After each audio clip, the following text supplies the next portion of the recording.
a very, very bad fall last August 22nd, and as a result, I was in the hospital for 12 days. As the year progressed, I could not use my left arm without a lot of pain, and I had so many other things I was dealing with at the time that I didn't pay much attention to it.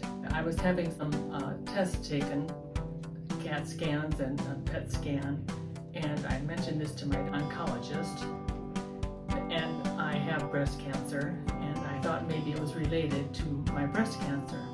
And he said no.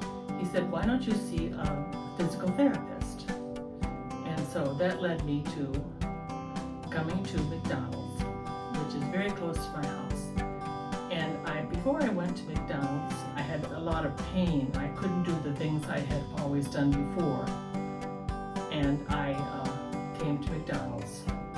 After the second visit, the therapy that I received from Francis improved my mobility in my left arm tremendously. He has improved it every day. I could not even close the car door, or if I was in the driver's seat, I had to reach over to get the seat belt because I had such great pain. All of that is gone, and I am so grateful for what he's done.